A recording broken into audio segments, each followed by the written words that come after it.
Settle in, make yourself comfortable, pull the covers just a little closer, because tonight we are going to descend into the darkest corner of Gotham City. Not the streets, not the rooftops, not even the shadows where Batman patrols night after night. Tonight we go somewhere deeper, somewhere older, somewhere that even the world's greatest detective did not know existed.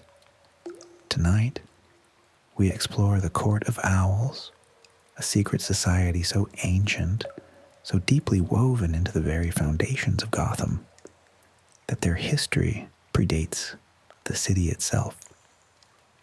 A shadowy organization of the wealthy and the powerful, who have watched this city for centuries from hidden rooms that should not exist, inside buildings that no map has ever shown. They wear white porcelain owl masks. They drink fine wine in candlelit chambers while the city sleeps below them. And they have been making decisions about who lives, who dies, and who rises to power in Gotham for longer than anyone has cared to notice. There is an old nursery rhyme. You may have heard it, whispered between children in Gotham schoolyards, or muttered by old men in quiet corners of the city. It goes like this: beware the Court of Owls that watches all the time, ruling Gotham from a shadowed perch behind granite and lime. They watch you at your hearth. They watch you in your bed. Speak not a whispered word of them, or they'll send the Talon for your head. Most people who hear that rhyme assume it is nothing more than a children's story, a piece of old Gotham folklore, like ghost stories told around campfires, meant to frighten and then be forgotten.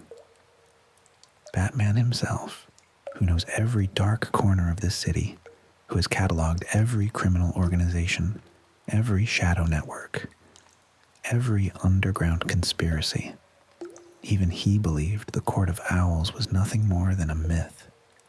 He was wrong, and that mistake would cost him everything. So let your breathing slow now. Let the sounds of the day fade behind you. Let your body sink gently into wherever you are resting, and allow yourself to drift into Gotham's oldest and most terrifying secret. We have a long journey ahead, and the best way to make it is slowly, comfortably, with no need to rush. The Court of Owls has been waiting centuries for someone to notice them. Tonight, we finally will. To understand the Court of Owls, we must first understand Gotham City itself.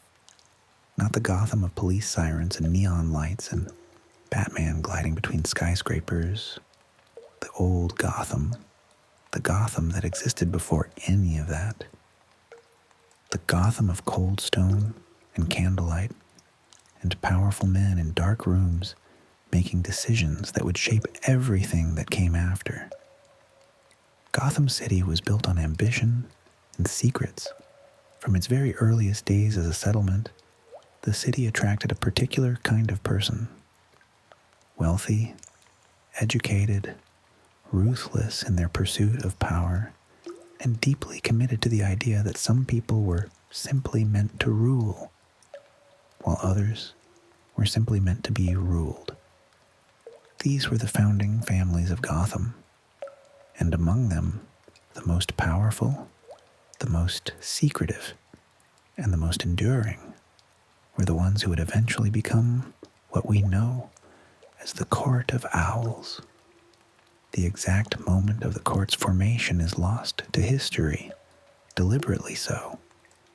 They were careful people, meticulous, the kind of people who understood that power is best maintained when it is invisible. When no one knows you exist, no one can threaten you, no one can expose you, no one can take away what you have built. But historians who have looked carefully enough have found traces of the court stretching back to the very earliest periods of Gotham's recorded history. references in old ledgers to gatherings of the city's elite that served no official civic purpose, architectural blueprints for buildings that contained rooms not present on any public record, financial transfers between old Gotham families that had no legitimate business explanation, small things, quiet things, the kind of details that are easy to dismiss individually, but which form a very clear picture when viewed together. The founding families of the court were not criminals in the traditional sense. They were not violent men. Not at first. They were businessmen, architects, lawyers, judges, politicians. People who had built Gotham through legitimate means and then decided, quietly, among themselves, that they would prefer to keep building it according to their own design, without interference, without oversight, without democracy getting in the way of their vision. They chose the owl as their symbol for reasons that feel almost poetic once you understand them. The owl sees in darkness. The owl is patient. The owl can sit completely still for hours, watching its prey, making no sound, betraying no presence, before striking with absolute precision and absolute lethality.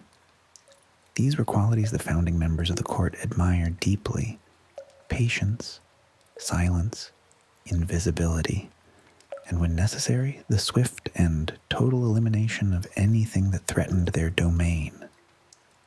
They built their meeting places inside the oldest structures in Gotham, not separately constructed secret chambers, but rooms hidden within existing buildings. Spaces that could only be found by those who knew exactly where to look. Behind false walls in old Gothic revival buildings, below staircases and structures that dated back to the city's earliest architecture. Inside clock towers whose upper chambers had been sealed and forgotten. The court did not build a headquarters. They wove themselves into the very bones of the city, so that finding them would require first understanding that you were standing inside them. And the city grew around them, decade by decade, century by century. Gotham expanded outward and upward, new buildings rising around old ones, new streets overlaying older paths. And in all of that growth and change and construction, the hidden rooms remained. The court maintained them, cleaned them, kept the candles lit, and the wine cellars stocked. Generation after generation, the children of the founding families were brought to these rooms when they came of age, and the traditions were passed down. You are one of us. You have always been one of us. The city below belongs to us, and our job is to ensure it stays that way. Now here's something worth pausing to consider as you settle deeper into rest. The court, for all its darkness and all the terrible things it would eventually do, was not founded on hatred. It was founded on a particular kind of love, a twisted, proprietary, obsessive love for Gotham City. The founding members genuinely believed they were the city's guardians, that without their invisible hand guiding its development, Gotham would collapse into chaos, that ordinary people, left to their own devices, could not be trusted to build something lasting. They were wrong, of course, deeply, catastrophically wrong. But it is worth understanding that the court did not see itself as evil. It saw itself as necessary. That distinction between believing oneself essential and actually being good is one of the most dangerous gaps in all of human thinking. And the Court of Owls lived inside that gap for centuries. No story about the Court of Owls can be told without telling the story of the Wayne family. Because these two histories, so different on the surface, are more deeply intertwined than almost anyone has ever known. The Wayne family arrived in Gotham in the early 19th century, and they came with resources, ambition, and a particular philosophy about what a city should be. Where the Court of Owls believed that Gotham existed to serve the powerful, the Waynes believed, at least officially, that the powerful existed to serve Gotham. They built hospitals, they funded schools, they endowed libraries and community centers and public parks. The Wayne name became synonymous with a certain kind of civic generosity that the court quietly found naive, but publicly respected. For a time, the two forces existed in a kind of uneasy parallel. The court maintained its invisible influence over the city's major decisions. The Waynes maintained their visible philanthropic presence. They operated in different spheres, serving different functions, and by and large, they left each other alone. But as the Wayne family's wealth and influence grew, this arrangement began to shift. The Waynes were not simply a charitable family, they were also an extraordinarily powerful one. Wayne Enterprises, the business empire that Thomas Wayne's ancestors had built over generations, had its fingers in the construction industry, in finance, in the development of Gotham's infrastructure. And this meant that, increasingly, Wayne family decisions were intersecting with the court's carefully managed plans for the city's future. There came a moment, now almost completely buried beneath layers of history and deliberate obfuscation, when the Court of Owls approached the Wayne family with what might charitably be called an invitation. Join us. Become part of what we are building. Help us guide Gotham from the shadows as your family guides it in the light. The Wayne patriarch of that era declined. What happened next is where the history becomes genuinely dark, because the Court of Owls did not accept rejection gracefully. They never had. When someone threatened their control over Gotham, when someone declined their invitation, or attempted to expose their existence, or simply grew powerful enough to represent a genuine alternative to their influence, the court did not negotiate. They did not compromise. They sent their Talon. We will talk more about the Talons shortly because they deserve their own careful examination. But for now, understand that a Talon is the court's instrument of enforcement. Their assassin. Their silent, lethal solution to any problem that cannot be solved through influence or money or the manipulation of institutions. And over the course of Gotham's history, more than one Wayne met their end in circumstances that were officially declared accidents, but which carried, for those who knew how to look, the distinctive marks of a Talon's work. There is a building in Gotham, one of the oldest still standing, an old Gothic structure near the waterfront, whose upper floors contain a room that should not exist. A room sealed behind a false wall, accessible only through a mechanism hidden in an ornate fireplace mantel. In this room, which the court used as a meeting place for over 100 years, there are records. Careful, meticulous records in the court's distinctive cipher of decisions made, problems solved, people silenced.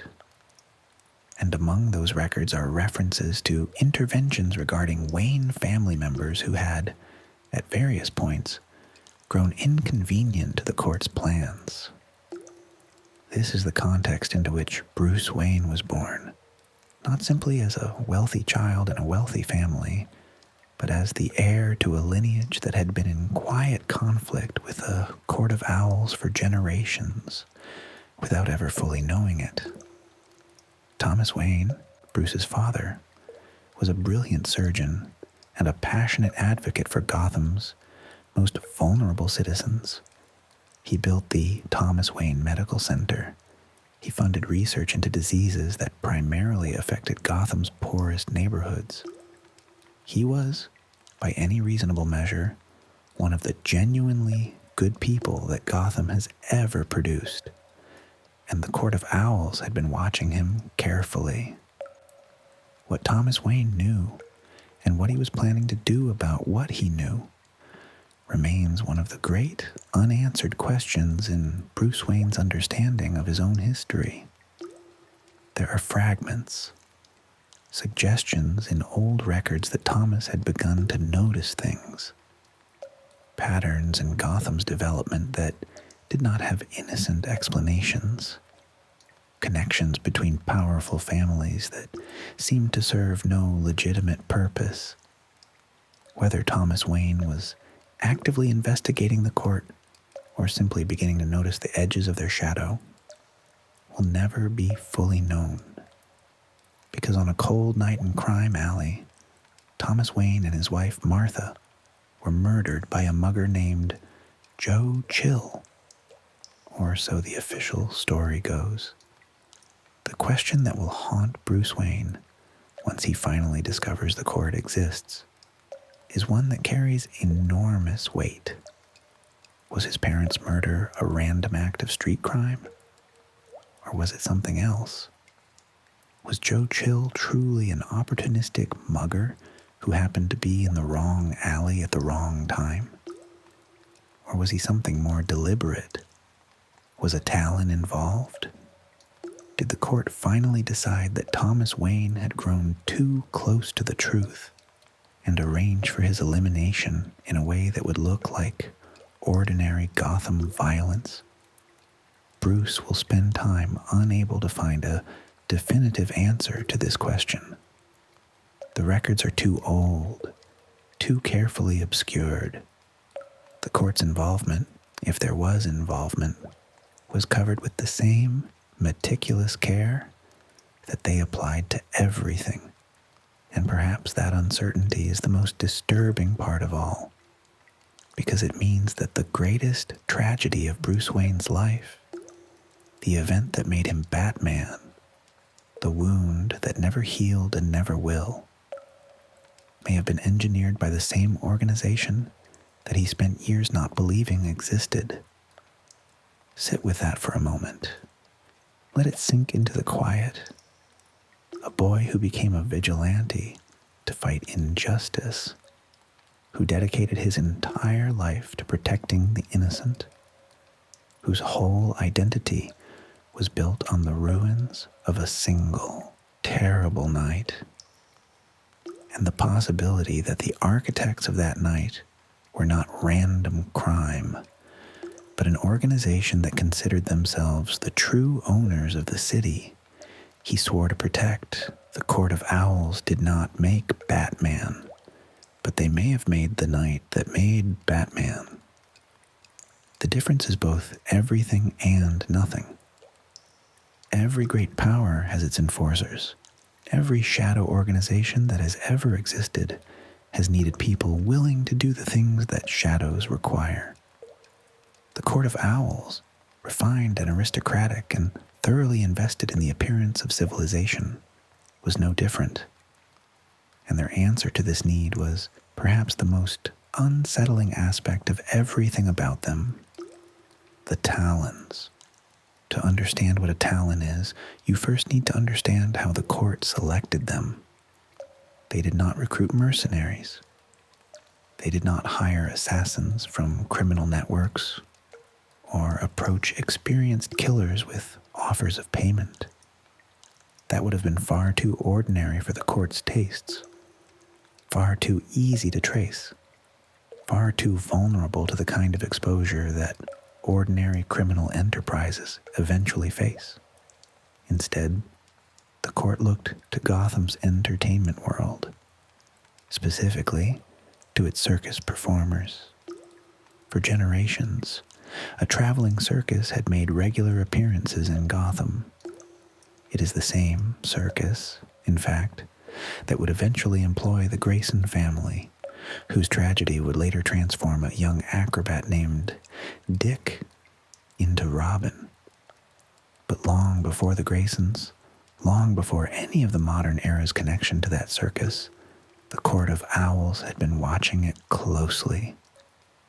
They watched because circus performers, particularly acrobats, represented something rare and genuinely useful, physical capabilities that most humans simply do not possess. The ability to move through space in ways that seem to defy ordinary biomechanics. Strength, flexibility, balance, and most importantly, a particular kind of fearlessness that comes from spending a childhood in the air, trusting only your own body and your training between yourself and a potentially fatal fall.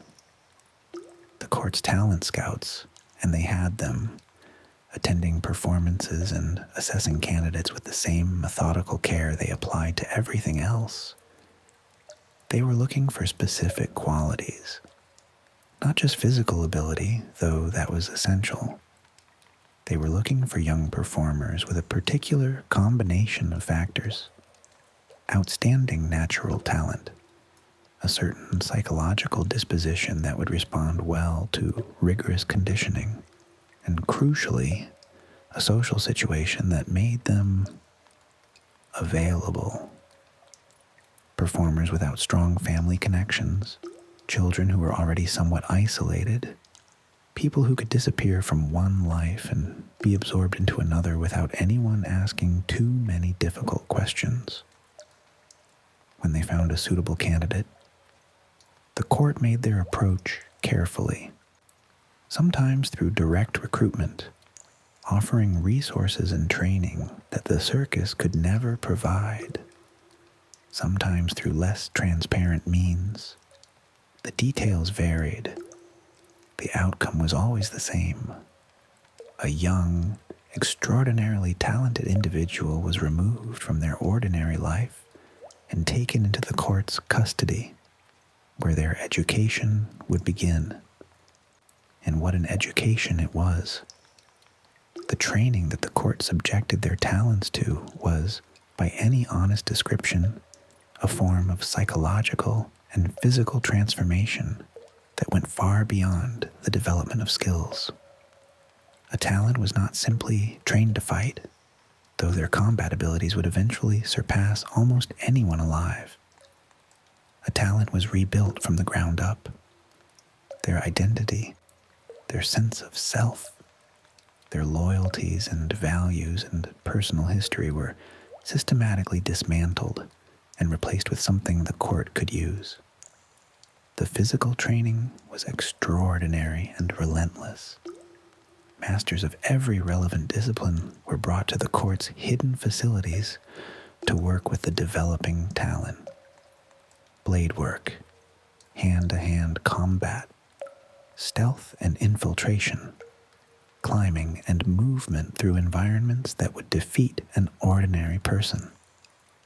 The endurance and conditioning required to operate at peak capacity under extreme physical and psychological stress. A Talon trained for years, sometimes more than a decade, before the court considered them operational. But it was the psychological conditioning that truly made a Talon what they were.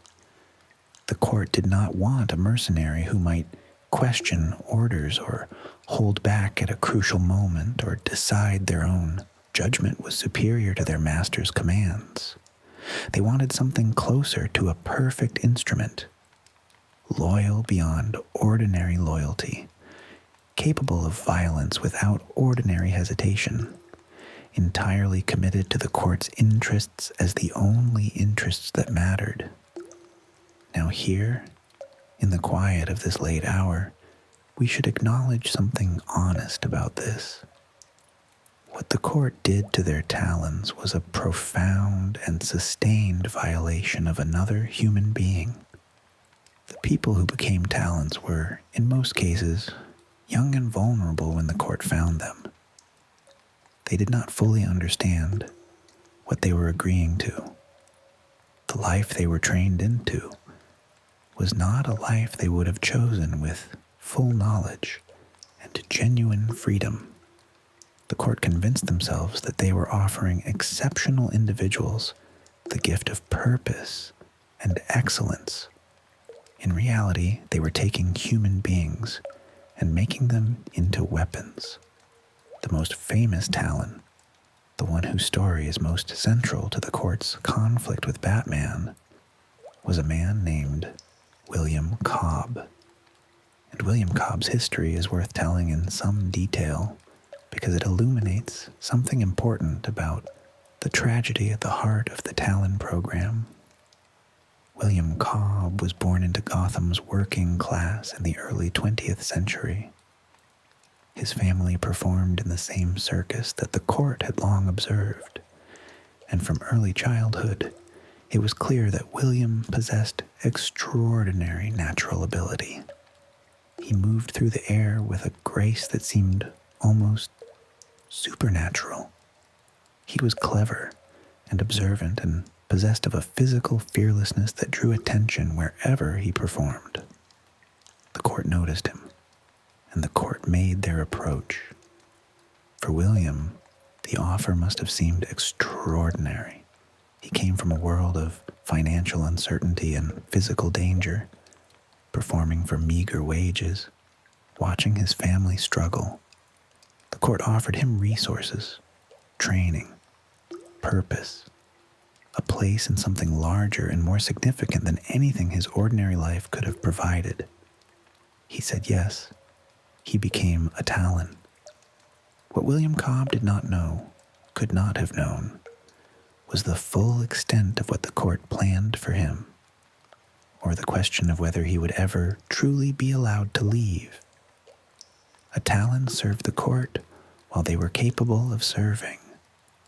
But when the years of service ended, when age or injury finally diminished a Talon's effectiveness, the court had a solution for that too. They did not retire their Talons. They preserved them.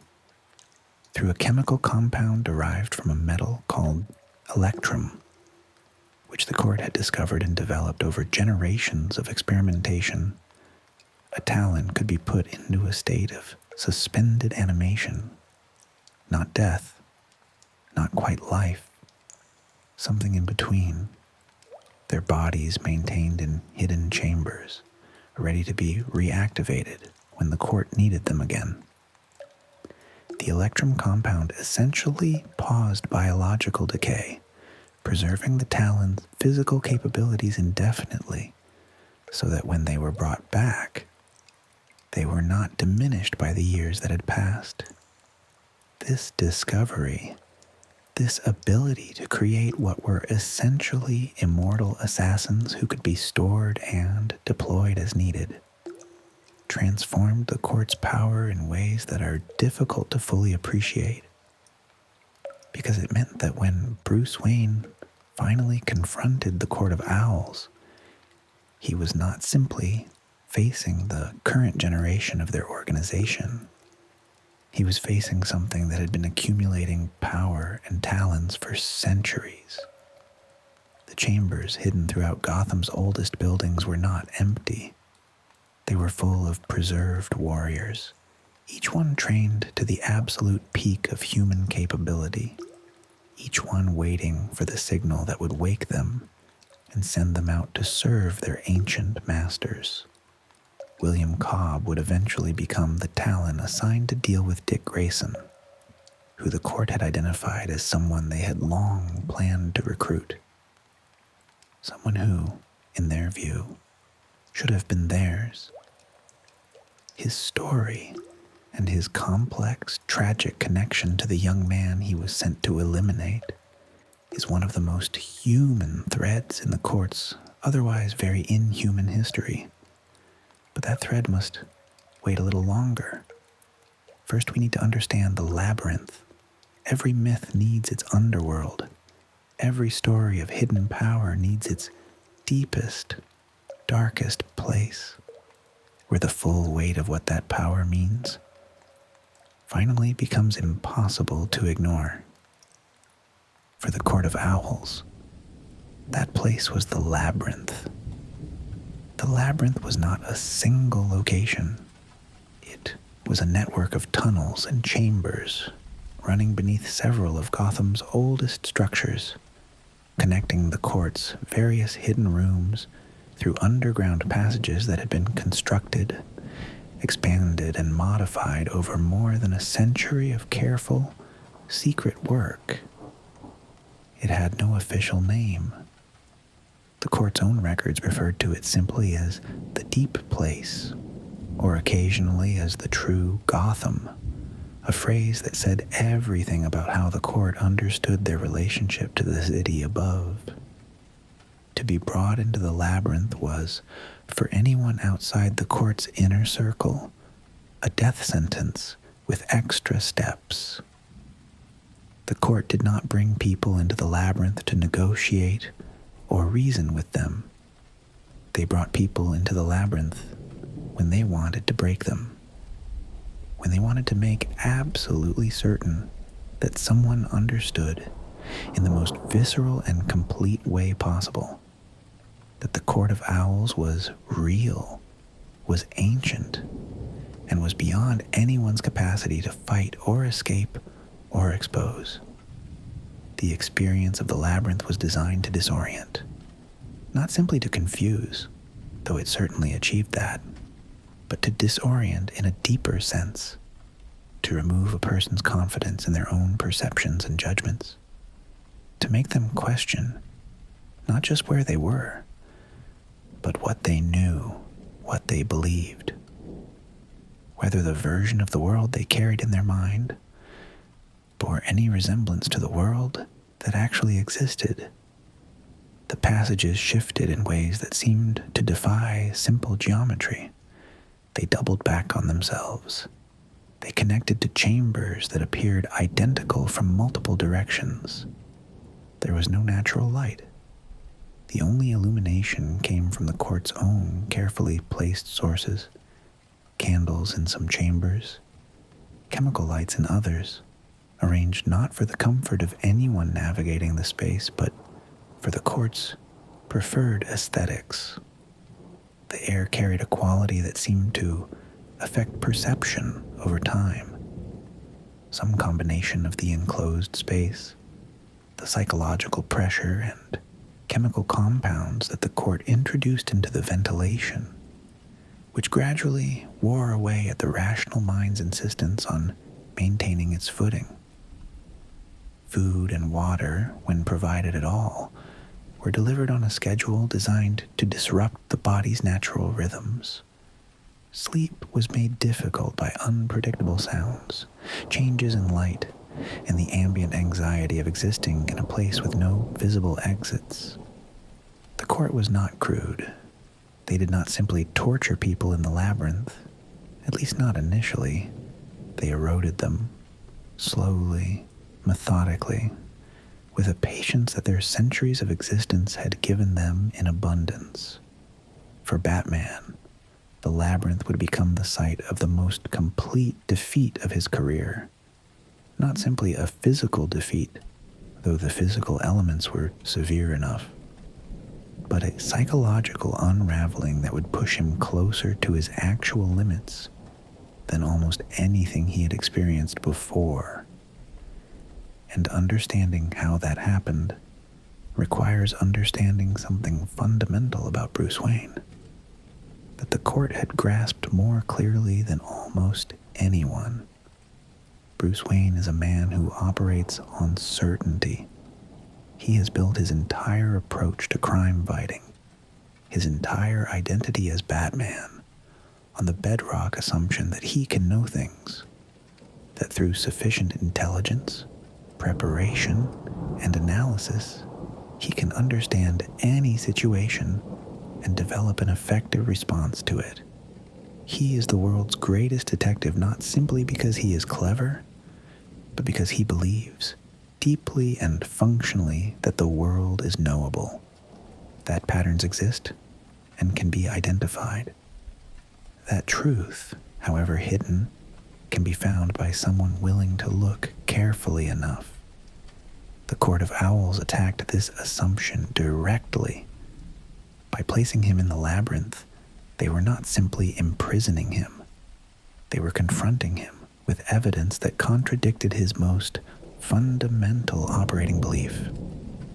The labyrinth said, clearly and persistently, "You do not know everything. You cannot know everything. The city you have dedicated your life to protecting contains something you never found, never suspected, never prepared for. What else have you missed? What else exists in the shadows of your certainty that your confidence has made you blind to?" Batman spent over a week in the labyrinth. The precise duration is uncertain, because part of what the labyrinth accomplished was the dissolution of his ability to track time reliably, but long enough that his physical condition deteriorated significantly, long enough that he was forced to consume whatever sustenance he could find in the labyrinth, including, in at least one documented instance, the fluid from a snow globe that the court had left as decoration in one of the chambers, long enough that the boundary between his waking perceptions and his dreaming mind became genuinely porous. He hallucinated. Or perhaps that is too simple a word for what he experienced. His mind began to produce experiences that had the texture and intensity of reality, drawn from his deepest fears and his oldest wounds. The night in Crime Alley, his parents falling, the question of whether he had failed them, whether his entire life as Batman was compensation for something that could never be compensated for, whether the mission was real or just the elaborate coping mechanism of a traumatized child who never grew up. The court watched all of this with clinical interest. They had seen it before, across more iterations than any single person could remember. The labyrinth always did this to people eventually. The question was never whether it would break someone. The question was only how long it would take. What they had not fully accounted for was the particular depth of the resources Bruce Wayne had available, even in his most compromised state. Not physical resources, not gadgets or tools, most of which were exhausted early in his captivity, but something harder to quantify, something that sat at the core of who he was below everything else: the refusal to stop. It is not precisely hope. Batman in the Labyrinth was not particularly hopeful. It is something more fundamental than hope, a kind of animal stubbornness that goes down below the rational mind, below the constructed identity, below everything the Labyrinth was designed to dissolve, and simply persists. He did not escape the Labyrinth because he figured out its geography or overcame its psychological effects or found some clever solution the court had failed to anticipate. He escaped in a state of near total physical and psychological collapse through a combination of desperation and the irreducible refusal to simply stop moving. He crawled out, bleeding and hallucinating and barely coherent. And then he stood up. And then he went to war with the Court of Owls. There is a phrase that had circulated among Gotham's oldest families for generations. A phrase used quietly, in private, among those who had some awareness of the court's existence without being fully part of it. The phrase was simply this: when the owls fly, cities fall. It was understood to be a reference to something ancient, something that had happened before, in other places, in other times, when the court had decided that a situation required their full and unrestrained response, rather than their usual subtle management. When the court stopped working through influence and manipulation and simple political pressure and chose instead to use what they truly had, the thing that made them unlike any other shadow organization, the thing that made them ultimately unlike anything Batman had ever faced. The Night of Owls was when Gotham learned what those words actually meant. The trigger was Batman's emergence from the Labyrinth and his subsequent investigation. Because while the court had broken other people who had stumbled into awareness of their existence, Batman did not behave the way broken people typically behave. Broken people, once released or escaped from the labyrinth, tended to fall into one of two patterns. They either collapsed entirely, their experience in the deep place rendering them unable to function effectively, or they retreated, decided that whatever they thought they had been pursuing was not worth the cost of continuing to pursue it, made their peace with not knowing, got as far from the court's attention as possible, and stayed there. Batman did neither. Batman went public.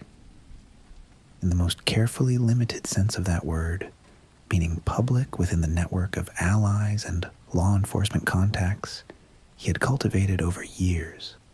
But he shared what he had learned. He confirmed the court's existence to people he trusted.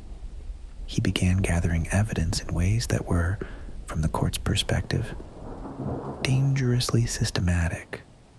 And most urgently, he began to locate and access the court's hidden spaces. The court's response was the Night of Owls, the activation of every preserved Talon they had in storage. Not one, not a strike team, every single one. Dozens of preserved assassins, some of them centuries old in their interrupted lifetimes, some of them trained in eras when the skills they possessed were even more exotic than they would be in the present day. All of them woken simultaneously, all of them given their assignments simultaneously. Their targets were not random. The court had been watching Gotham's power structure carefully, as they always did, and they had identified a list of people who had either been involved in efforts to expose them or who represented, through their positions and capabilities, potential future threats to the court's authority. Judges, police officials, politicians, civic leaders, and scattered throughout this target list, like deliberate punctuation marks in a long and brutal sentence, the people closest to Batman. Alfred Pennyworth was on the list. The Bat family members who could be identified were on the list. The Night of Owls was not simply an assassination campaign. It was a message.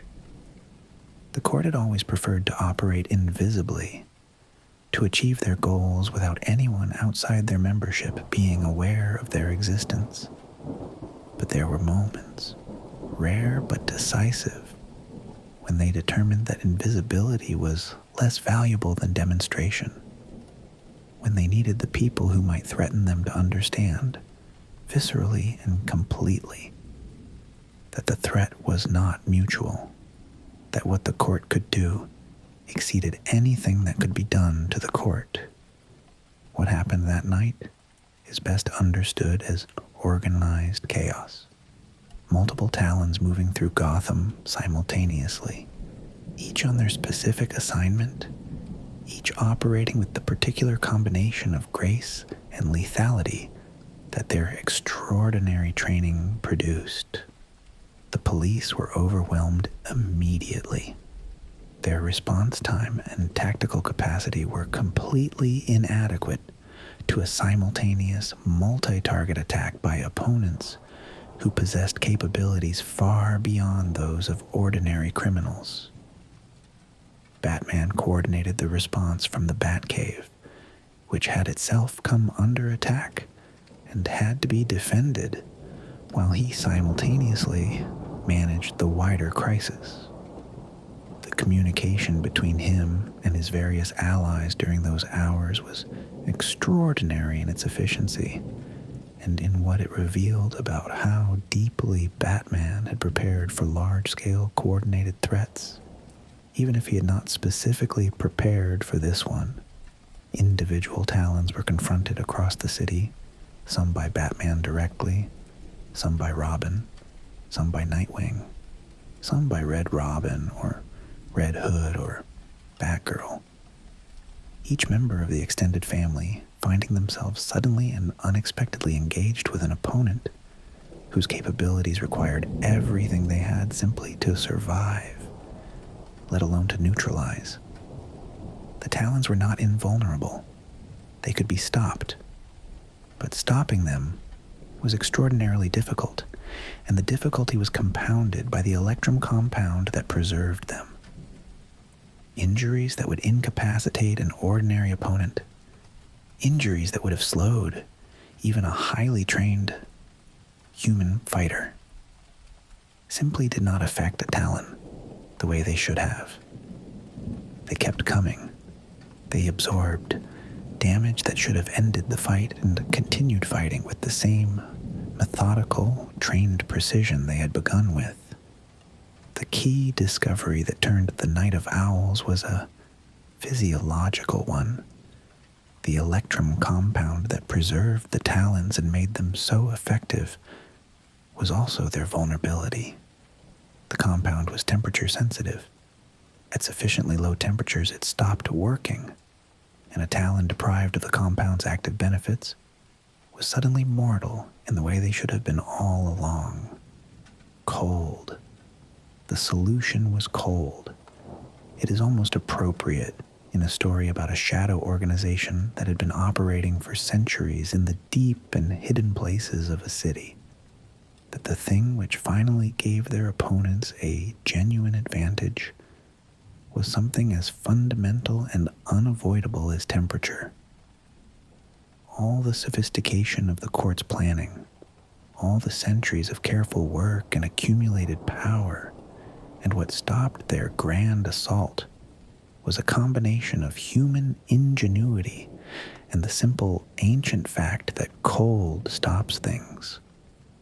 By dawn, the Night of Owls had ended, not because the court surrendered, not because they ran out of Talons exactly, though their supply was significantly diminished.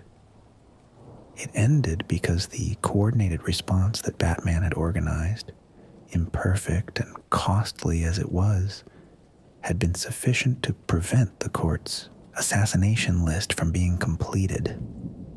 The targets survived, most of them. The message that the court had intended to send was, at least partially, answered. But the cost was real. People had been hurt. Resources had been depleted. And the Court of Owls, though wounded, was not destroyed. Not yet. In the weeks and months that followed the Night of Owls, Batman did something that the Court of Owls had not expected and could not entirely account for. He kept going. He investigated. He traced. He followed every thread that the confrontation had left available, working through the court's labyrinth of records and hidden spaces with the same systematic patience that defined him at his best. He was looking not simply for evidence of what the court had done, but for the deeper architecture of what the court was, how they worked, how they had maintained their secrecy for so long, how deeply they were embedded in Gotham's legal and financial and political structures. What he found was deeply uncomfortable, because the court's influence extended further than even his post-Labyrinth investigation had suggested, into court systems, into financial institutions, into civic organizations that had seemed entirely legitimate.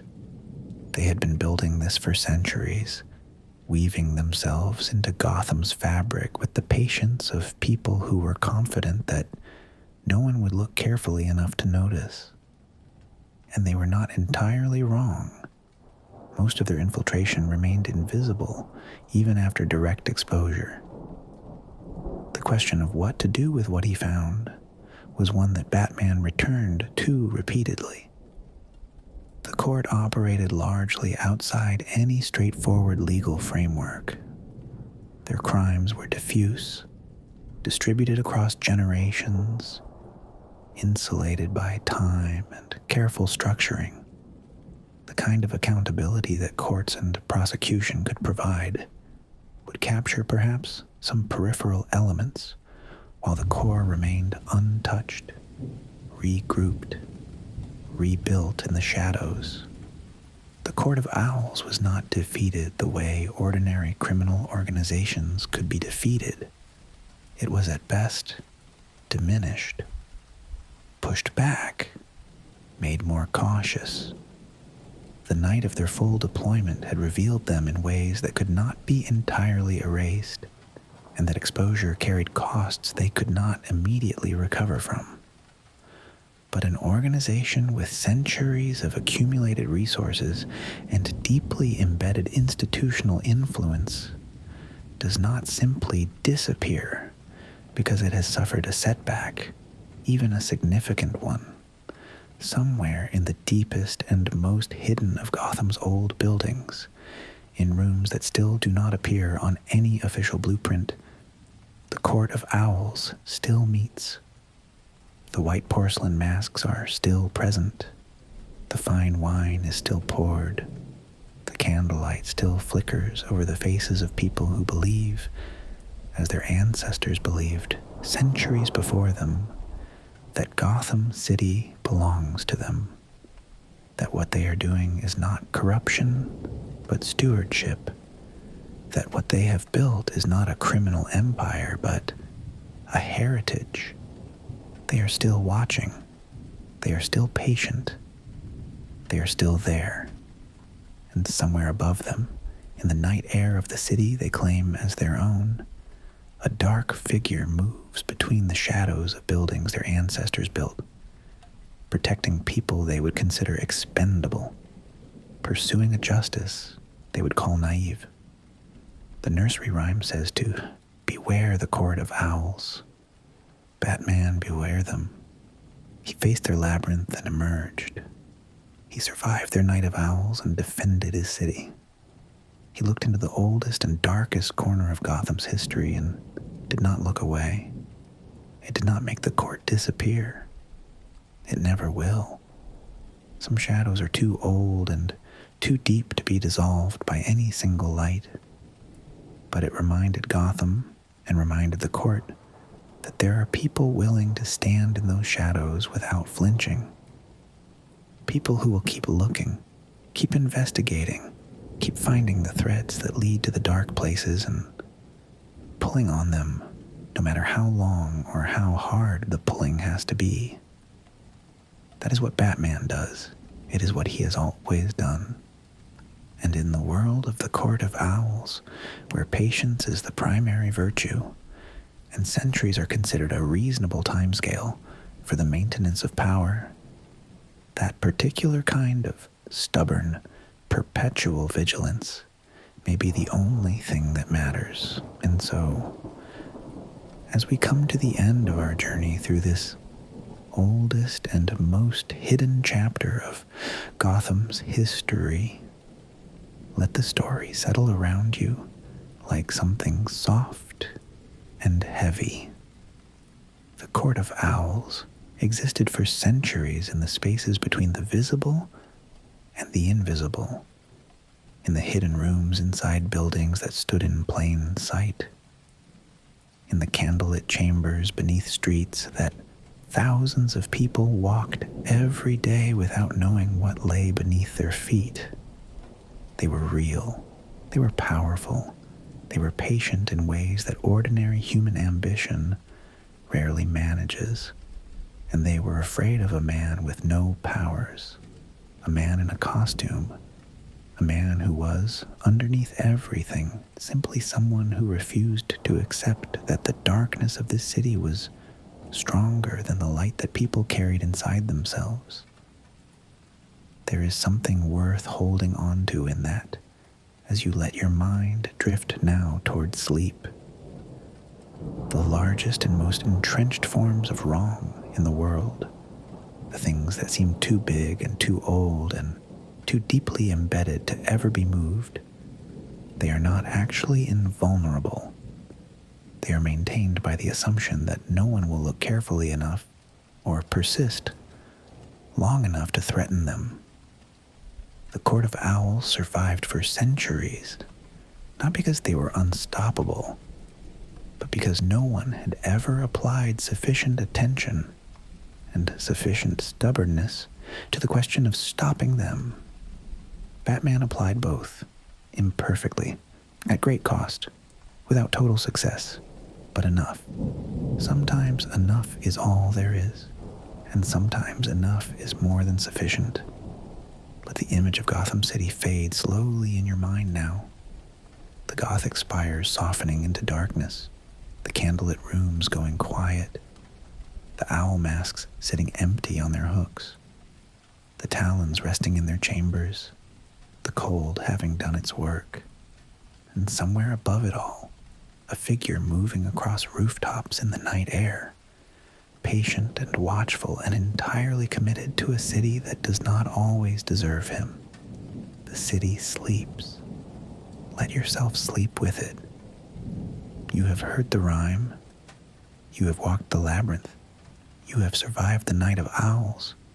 And you have come out the other side, as Gotham always does, into the quiet that follows. Rest now. The watch is set. The shadows are accounted for. The long night is almost done. Sleep well.